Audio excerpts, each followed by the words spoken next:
ఈ మార్పును గిద్దలూరు నియోజకవర్గానికి చెందిన పలువురు రెడ్డి సామాజిక వర్గ నేతలు వ్యతిరేకిస్తున్నారు.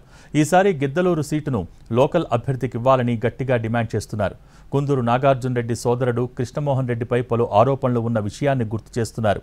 తాము ఒకటి కోరితే అధిష్టానం మరొక రకంగా చేసిందని అంటున్నారు. మరోవైపు గిద్దలూరు ఇన్ఛార్జిగా వచ్చిన తర్వాత పలువురు నియోజకవర్గానికి చెందిన ముఖ్య నేతలతో ఎమ్మెల్యే నాగార్జున రెడ్డి కూడా టచ్లోకి వెళ్లే ప్రయత్నం చేశారు. అవసరమైతే జిల్లా కొత్త రీజనల్ కోఆర్డినేటర్ చెవిరెడ్డి భాస్కర్ రెడ్డితో కలిసి వస్తాం, ఏదైనా ఉంటే మాట్లాడుకుందామని అడిగినట్టు తెలిసింది. అయితే ఎవరూ నాగార్జున రెడ్డికి మద్దతు ఇవ్వలేదని తెలిసింది. వైసీపీ నేత బాలినేనితో మాట్లాడిన అనంతరం మద్దతు ఇవ్వాలా వద్దా అన్నది నిర్ణయిస్తామని అంటున్నారు.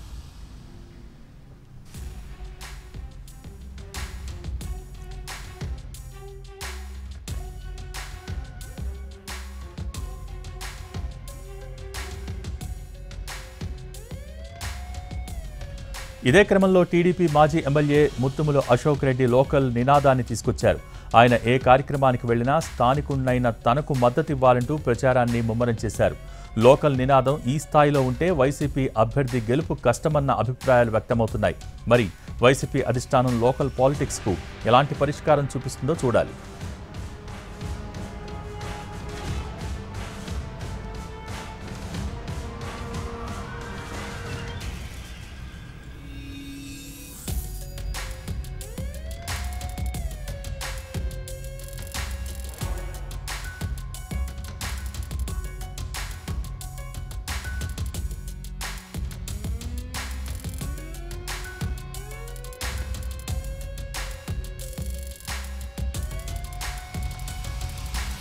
అయితే జరుగుతున్న ఈ మార్పులను గిద్దలూరు నియోజకవర్గానికి చెందిన పలువురు రెడ్డి సామాజిక వర్గ నేతలు వ్యతిరేకిస్తున్నారు.